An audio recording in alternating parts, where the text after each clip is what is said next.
नमस्कार, हम संगीता तिवारी। स्वागत बा आप सब लोगन के हमारे चैनल भोजपुरी लोकगीत में। आज आप लोगन के प्यारा सा मुंडन ला पर गीत सुनावे जा रहल बानी।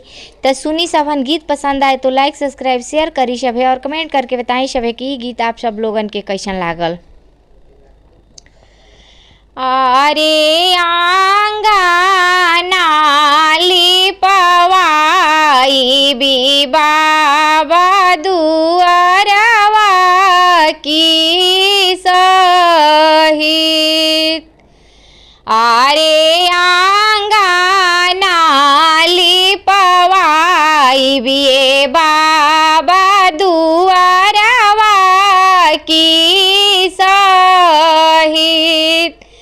अरे हजामा के नेवत बी बाबा हजमिनिया की सहित। अरे हजामा नेवत बी बाबा हजमिनिया की सहित। अरे पंडित के नेवत बी बाबा पंडिताइन की सहित। अरे पंडित के नेवत बी बाबा पंडिताइन की सहित। अरे फूफाजी के नेवत बी बाबा फुआ की सहित। अरे फुआ के नेवत बी बाबा फूफाजी सहित।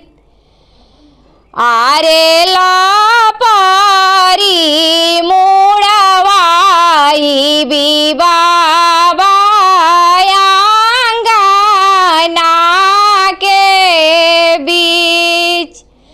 अरे लापारी मुड़वाई बी बाबा आंगना के बीच।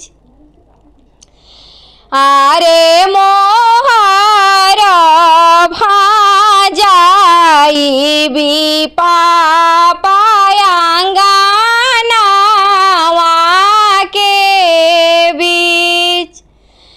अरे दीदी के नेवत बी पापा जीजा जी सहित।